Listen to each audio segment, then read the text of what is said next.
Masechet Sukkah, Daf Gimel. Yesterday we were talking about the law of the tallest sukkah possible, and we saw that would be 20 amot. But and according to at least one opinion, it depends on the ratio of the width. So only if it's the smallest width, then it would be 20 amot.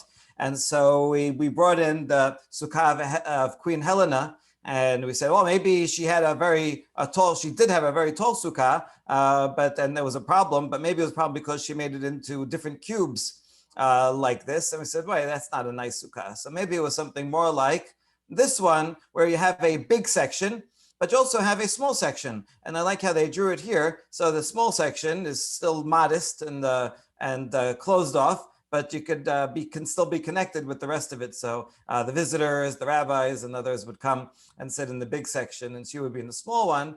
And then we ended off saying maybe her children were with her in the small one, and that would be therefore a proof for the Yehuda. And the Rabbanan could say no, that the students were in the big one. Okay, so we really completed that topic of the tallest sukkah, but now we mentioned the width. We're going to focus today on the size of the smallest sukkah widthwise. We already saw basically two options, either 4 amot by 4 amot. That makes a lot of sense because that's a standard amount for a room, a size of a room, like for mezuzah, and we're going to see application for lots of things that have to be defined as a house or a room.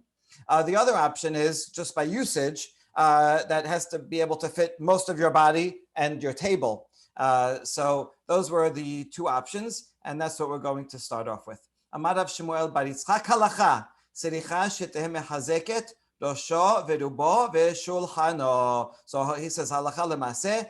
A sukkah can be less than 4 by 4 amot, which would be 6 by 6 feet. It can even just hold your head, most of your body, and your table, which we estimate to be 7 tefachim by 7 tefachim, which is much smaller. Here's a picture. We saw a picture yesterday of someone like lying down, but it could be sitting up also. A nice small. Sometimes when you're traveling on Sukkot, you see people have a pop-up sukkah, right? And it's about that size.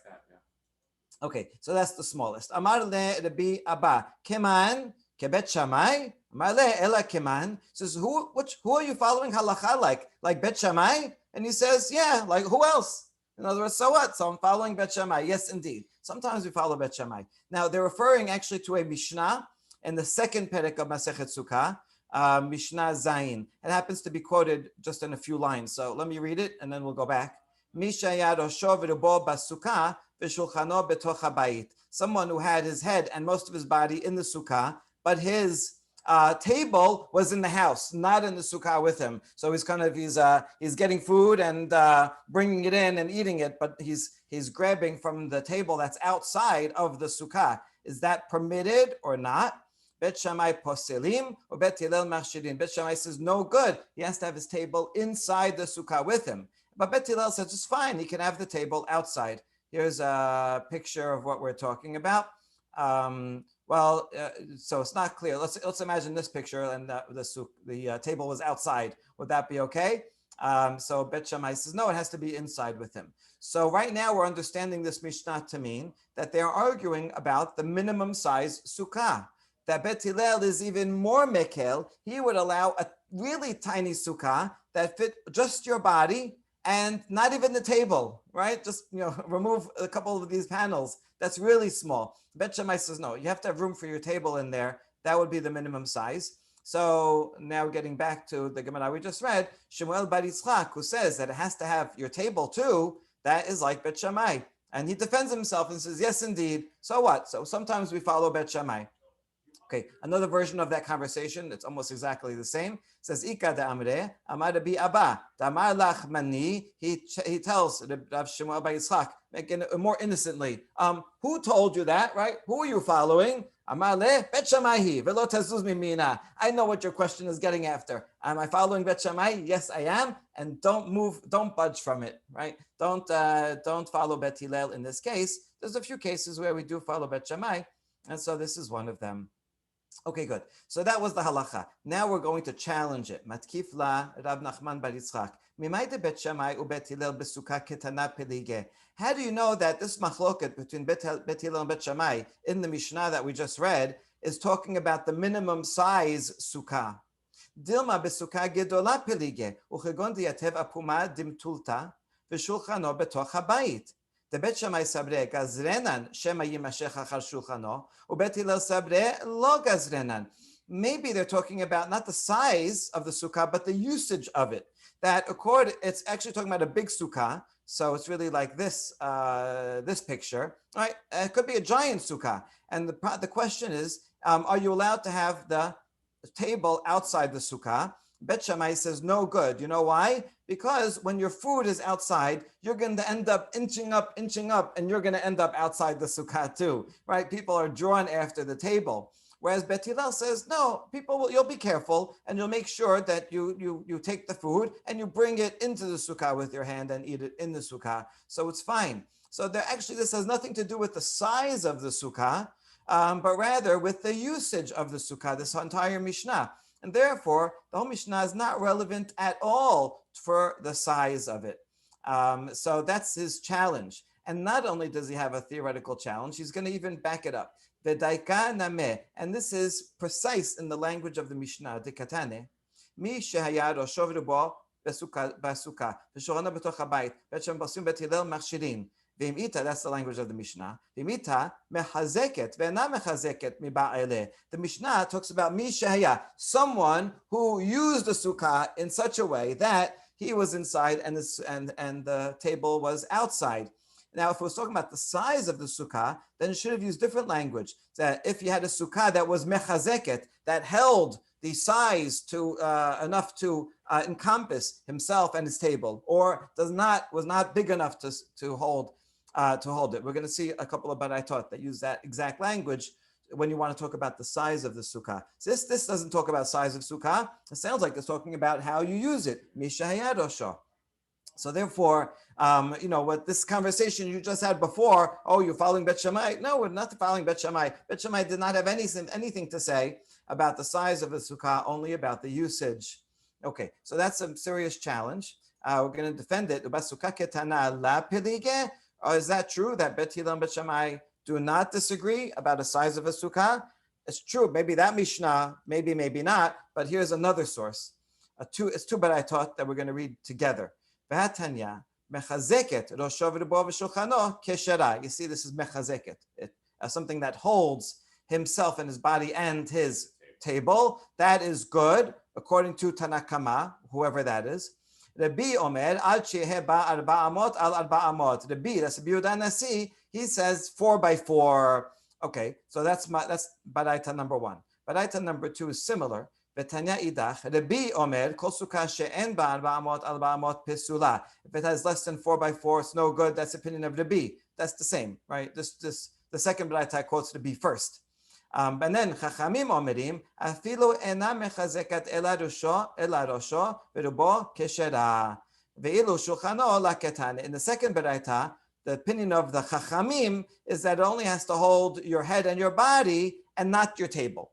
So we have Braita number 1 and Braita number 2 agree about Rabbi. Rabbi says 4 amot by 4 amot, but they disagree about Chachamim. According to Braita number 1, Chachamim require that it has to be big enough to fit your table. And according to the second Braita, the Chachamim say it does not have to be big enough to hold your table, even smaller than that. Okay, and then we said Kashana Hadadeh. How can we reconcile Baraita number 1 and Baraita number 2? Ela lav shema mina ha Bet Shammai v'ha Bet Hillel. Okay, the way we reconcile it is to say that the first Baraita that requires a table, that's Bet Shammai. The second Baraita that does not require a table, that is Bet Hillel. And here it's not about usage, it's clearly about mechazeket, about the size of it. So now we're back to where we started, that Bet Hillel and Bet Shammai do, in fact, disagree regarding the size.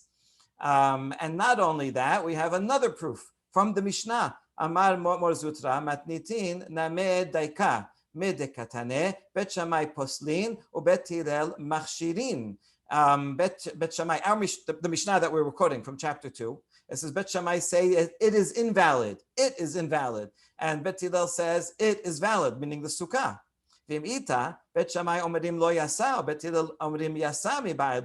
it's just talking about usage, you wouldn't say the Sukkah is invalid. It's a big, beautiful Sukkah, but if you're using it in the wrong way because your table is outside, so then Bet Shammai should say, if your table is outside, you did not fulfill your obligation. You wouldn't say the Sukkah is invalid, right? If at the same time there's someone else inside. It's the usage. It's the usage. It's not the building. It's right. You know, right. So actually, right. So now, so it's amazing. Every time we look at the Mishnah, we see another aspect of it.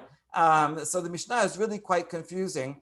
The truth is, there seems to be a contradiction within the Mishnah because the beginning of the Mishnah says "Mi shehaya rosho v'rubo," which sounds like a usage thing, right? If you are inside and your sukkah is outside, or then what's the law? But the end of the Baraita says invalid, which seems like it's talking about the validity of the sukkah itself and therefore the size. So we're really confused now. Which one is it? What about the beginning that says Mishahaya? So we don't know what to do because the end of it sounds like it's talking about the size of the sukkah. The beginning of the Mishnah sounds like it's talking about the usage of the sukkah. So we answer in a way that makes everybody happy. Placement of the table. Wow. And the placement of the table, right? That's the usage. Exactly. So the truth is, Bet Hillel and Shammai disagree about both topics. Peligi besukkah ketana u peligi besukkah gedola. They disagree about the minimum size of a sukkah, and they disagree about the usage of a big sukkah, whether the table has to be on the inside or the outside. And you should read the Mishnah as if it includes the following words. I don't think they're necessarily saying that there's a mistake in the Mishnah, but rather it's explanatory. Misha yarosho v'rabo basukkah v'shulchano betoch habayit. Bet Shammai omerim lo yasa, ubet Hillel omerim yasa. Okay, so this one is about usage. If you have a nice big sukkah, but you are in the sukkah, but your table is in the house, Bet Shammai says you did not fulfill your obligation because you're going to end up, inching up. And Bet Hillel says you fulfilled your obligation. That's about usage. And furthermore, and furthermore,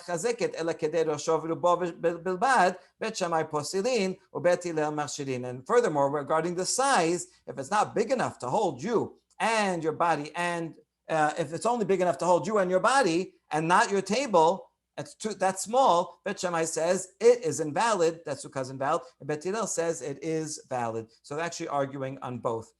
Which makes sense because they're related to each other, right? According to Bet Shammai, he could never say the smallest sukkah is okay without a table in it because he requires a table to be in it. So the smallest sukkah is for sure going to need you and a table in it. So in other words, kind of because he says even in a big sukkah, you need your table there. Therefore, the smallest sukkah would require your table. Whereas Bet Hillel, who says that you don't require the table in it, even in a big sukkah, so he can say, I can manage with a tiny sukkah that doesn't have your table because he doesn't require it. So really, they go hand in hand.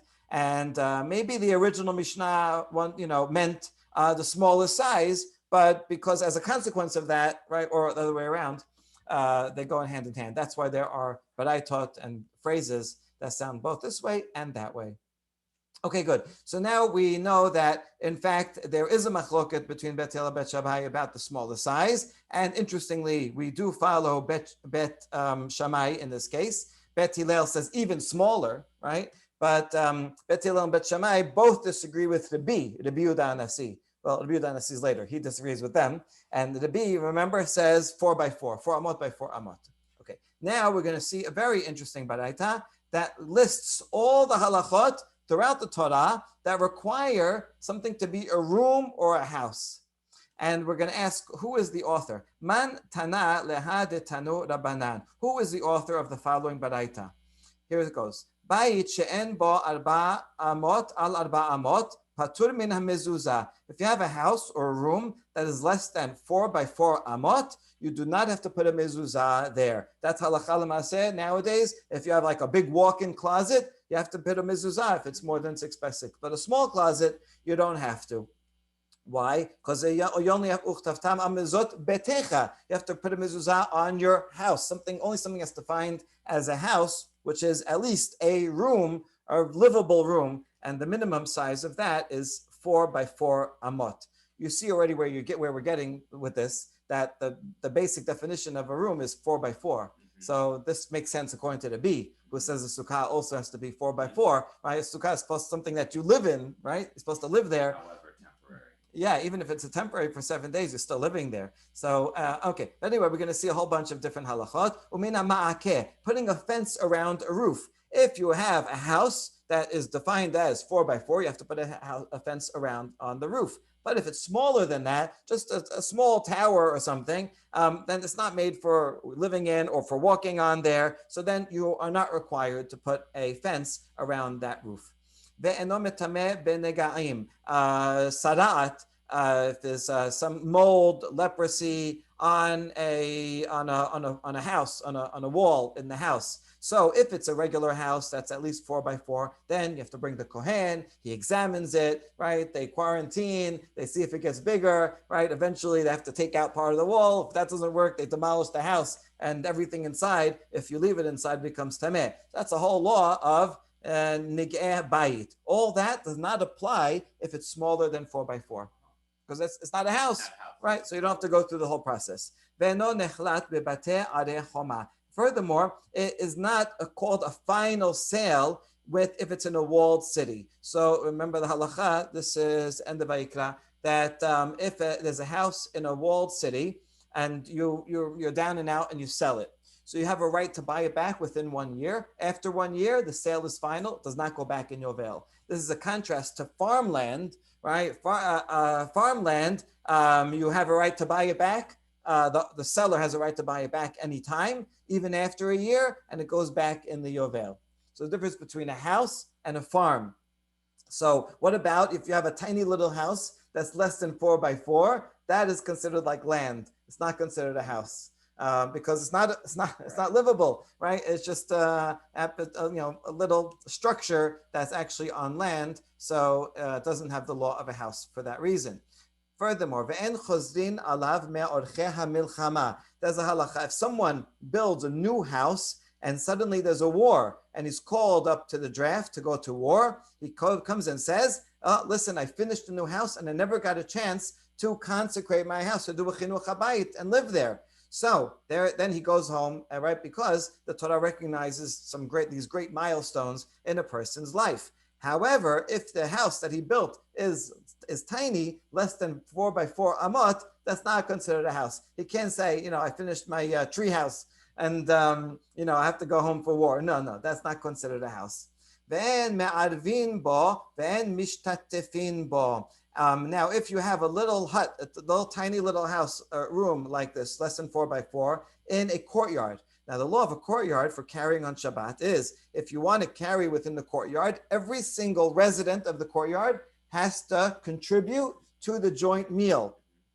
Okay, this is hard to do in a city, right? Because nowadays we have a huge area. So what we do is we have 2 people, and let's say I'll take a box of matzah, and I say, I'm giving this to you on behalf of everyone else. Even if they don't even know about it, we assume that they benefit from it. So, zakin la'adam shelo befanav. We apply this today, even though there's people protesting with signs and saying, I don't want to contribute.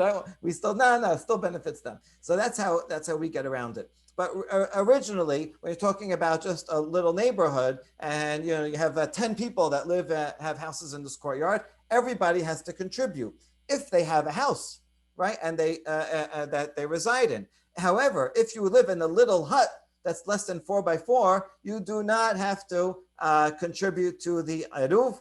The law is if one person doesn't contribute to eruv, the whole thing is no good. But this person, since he doesn't actually have a home, it's less than 4 by 4.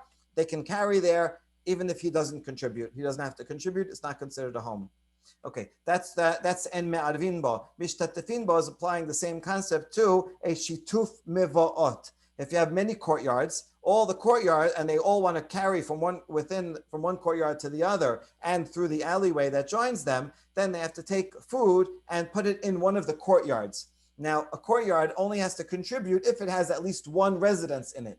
So if you have a courtyard there where the only residence is this guy's little tent, he does not have to contribute, and it does not ruin the shituf mivaot for everyone else. So they're basically the same concept, right? A little house is not considered important for the laws of eruv or shituf mivaot.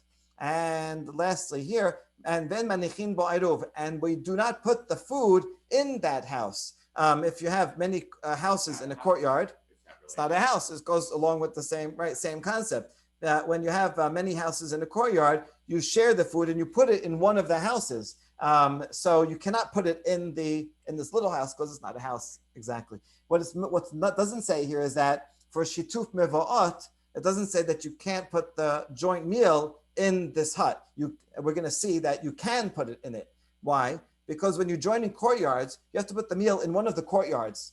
You can even be out in the open. It doesn't have to be in a house because you're not joining homes, you're joining courtyards. And so since this thing is not even a house, you could put it in a house, but you don't have to. This thing is actually just considered like land, so it's fine. You can put it in there and it won't detract.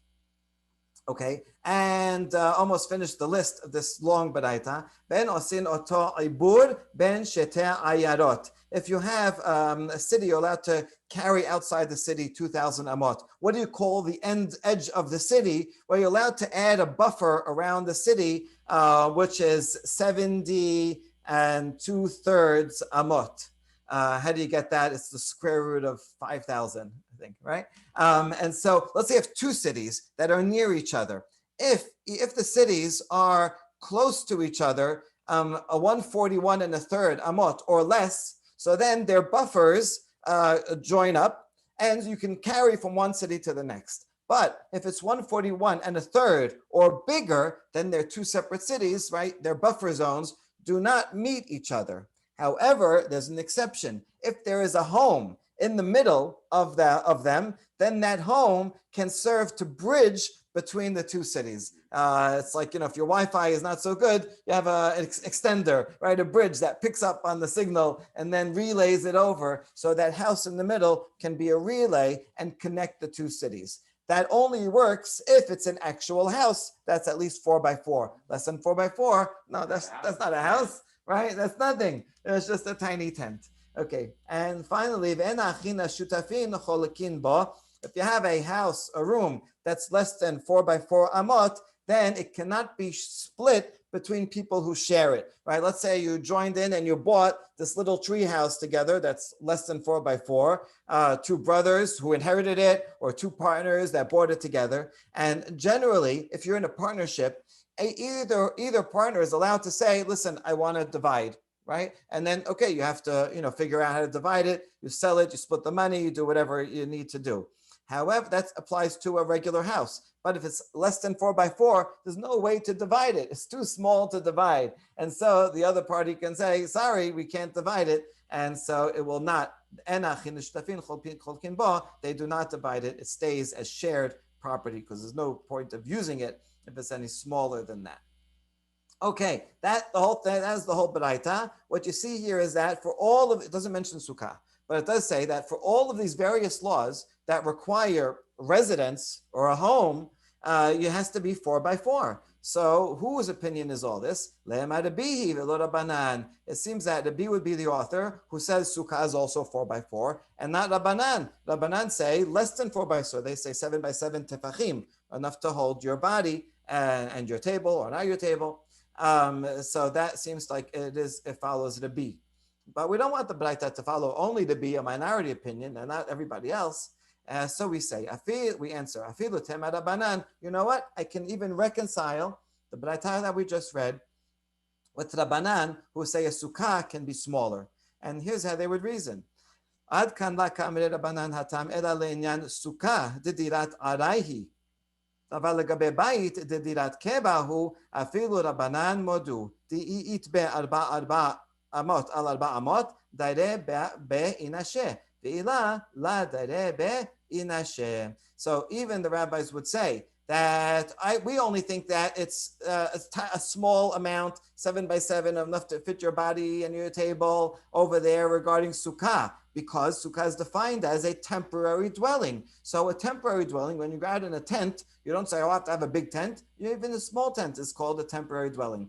But regarding all of these laws that require it to be a home, which is a permanent dwelling, there even Rabbanan would agree that it has to be 4 by 4. People live in a 4 by 4 area. No one lives in something less than 4 by 4 amot.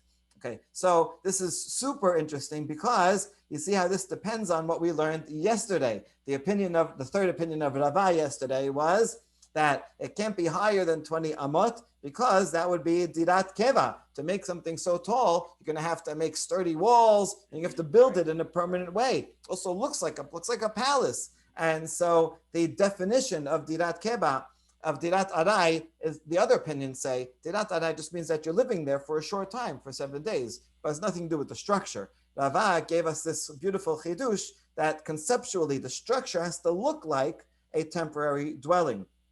And so this is now another application of his conception, even though we don't quote it in the name of Rava, but we're using him as the answer that Rabbanan say, a sukkah can be less than 4 by 4 because it's a temporary dwelling. All other halachot throughout the Torah require a residence that's a permanent residence, and that's why it requires 4 by 4. So really that according to Rava, right, where he says it has to be temporary, would that mean, according to this opinion here, that if it's larger than 4 by 4, it would be permanent by default, or?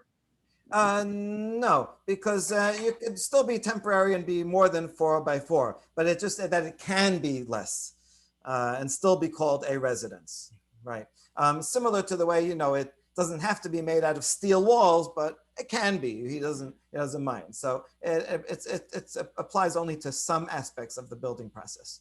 Okay, that's a good point. Now, Amar Mor, now that we understand the Baraita according to both, we're going to go back and analyze each section of that Baraita and explain the reasons. There's actually different subcategories within this Baraita. Amar Mor, that's a key word that always says, right, the master said. I'm quoting something that we just said, but I'm quoting it in part. That's the opposite of gufa. Gufa means you just quoted a part of the source. Now I'm going to bring the entire thing and reanalyze it. Amar Mor is you quoted the whole source. Now I'm going to quote only part of it.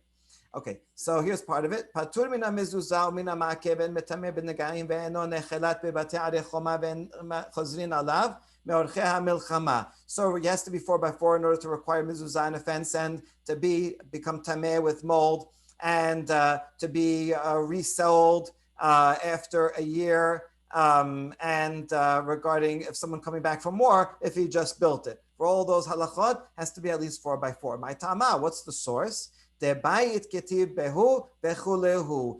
at each one of these pesukim in the Torah, and for each one of them it says a bayit, right? Someone who built a bayit. Okay, for homework you can go look up all the pesukim, right? And so the word house is defined as something that is 4 by 4 amot. So that makes sense for all of those. These are all deoraita laws. But now we're going to bring a second category within that baraita. Okay, the laws of eruv and mavoy, those are derabanan. So the pasuk doesn't say anything about them. So it doesn't say the word bait. So why should it have to be 4 by 4? Because those are not fit for residence. Hold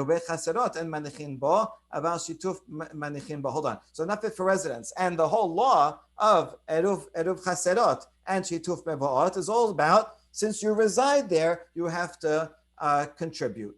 So it's Rabbanan, but it still requires the definition of residing there. Okay, now we say the point that I mentioned before, that eruv chaserot, when you're joining homes within a courtyard, you're not allowed to take that joint meal and put it in this little tent because it's not a house. It doesn't join in. And so it can't be the location. The idea of joining in is that it's like we're all living in your house, in one house, right? But this is not a house. It's not a residence. So it's no good. But if you're joining courtyards, so courtyards are not a house. They're just a courtyard. In order to be called a courtyard, it has to have at least one house in it. Yes. But if it, let's say, has another house in it and this little tent, and you want to take all the courtyard's food and put it in the little tent, that's fine. because truth is you could put it outside in the middle of the field. So here, that's what we explain. My tama, it's not any worse than just a courtyard in the alleyway. So it just happens to be in a little section, in a little tent in the courtyard. It's not worse than putting it outdoors in the courtyard. Ditnan, and we prove this from a Mishnah or Baraita in the Eruvin. Eruve chaserot bechaser shitufim mavoy b'mavoy. Eruv chaserot, when joining houses, you put it in one of the courtyards. Really has to be in one of the houses. We're going to ask about that in a second. When you're joining courtyards in the alleyway, you put it somewhere in the alleyway. And that doesn't have to be in one of the homes. We analyzed that and we said, hold on, when you're joining homes in the courtyard, can you put it anywhere in the courtyard? But the Mishnah says,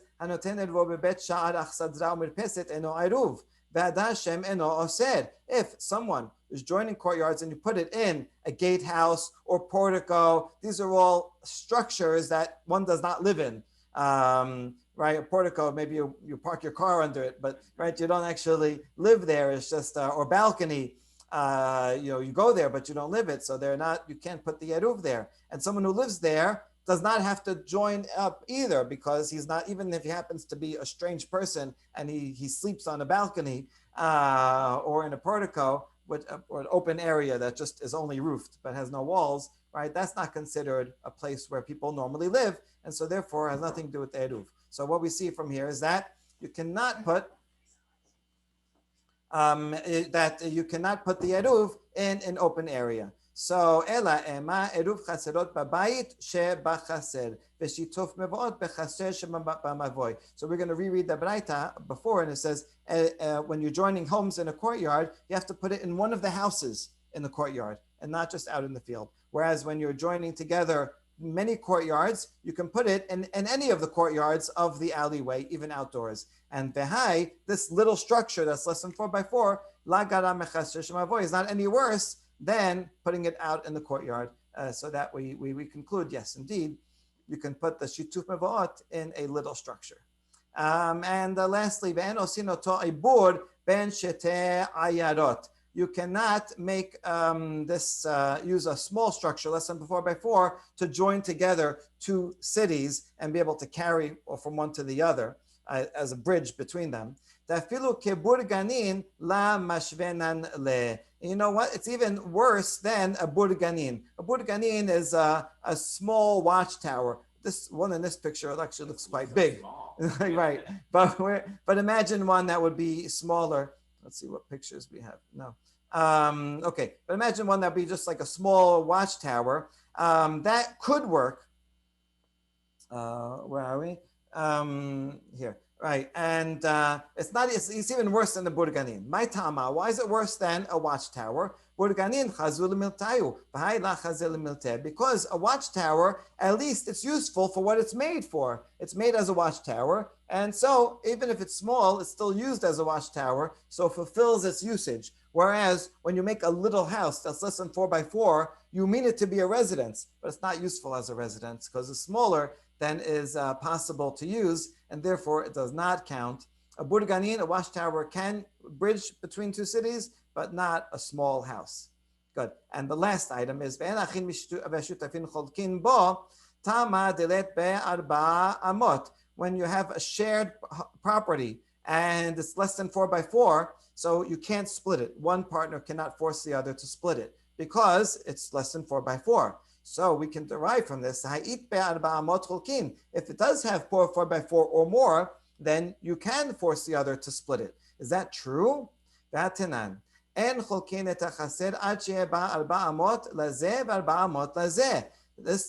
Mishnah says that you can only divide a structure if it's at least 4x8. So that I can have 4x4 and you can have 4x4, right? That makes sense. Even if it's 5x5, it's not going to be big enough. 8x8, that's 4. That you get 4x4s, okay. Right? Doubling the square footprint. So it has to be 4x8. So really, this doesn't make sense that 4x4 is the minimum. 4x8 should be the minimum. So how are we going to explain this baraita? Ela ema en bodin chaluka kechaser. What we mean is that it does not, the whole law of how we divide a courtyard does not apply to it. Now we're going to learn an interesting law about how to divide a courtyard. I have a home. Let's say there's multiple homes in the courtyard, and unlike today where you could do a survey and see exactly where your property line ends. In this case, they don't know where their property line ends, but they know that they're all in a courtyard together. So which part of the courtyard is mine and which part is yours? Well, it depends on how much usage you need from it. Rav Huna says, depends on how many doors you have. How many entrances do you own? You get the amount of the courtyard in proportion to the number of doors. Rav Chisda Amar noten lechol petach upetach al ba'amot v'ashar chokin oto b'shaveh. Rav Chisda says no. Every door you have gets 4 by 4, so that you have an opening. When you open the door, you can have a little area, and then the rest we divide equally according to the number of people. The pictures will be helpful here. So let's say here you have one person owns even a big house, but only has one door. The other person, let's say they own 3 houses, but they're small houses, but they have 3 doors, right? And so what you do is you just count the doors. This, you only have 1 door, and there's 4 altogether. You only have 1, you get a quarter of the courtyard. And this one, you have 3, you get 3/4 of the courtyard. Okay, so the idea is that, I don't know, every door needs its own space and gets that proportion. That's Rav Huna's opinion. Rav Chisda says, no, that's not quite fair. Rather, this guy, if every door gets 4 amot, so exclude the 4 amot, this and that, from the total, and the rest of it, you divide half. You're one person, I'm one person, I happen to own 3, but so what, right? We're just 2 people, so we divide the rest equally. Okay, that's Rav Chisda. Fine. Either way, the point is there's a whole calculation that goes into deciding how you divide it. And this calculation depends on the door, but the door has to be of a structure that is 4 by 4. If the structure is less than 4 by 4, I don't care how many doors it has, it's not going to count for this calculation.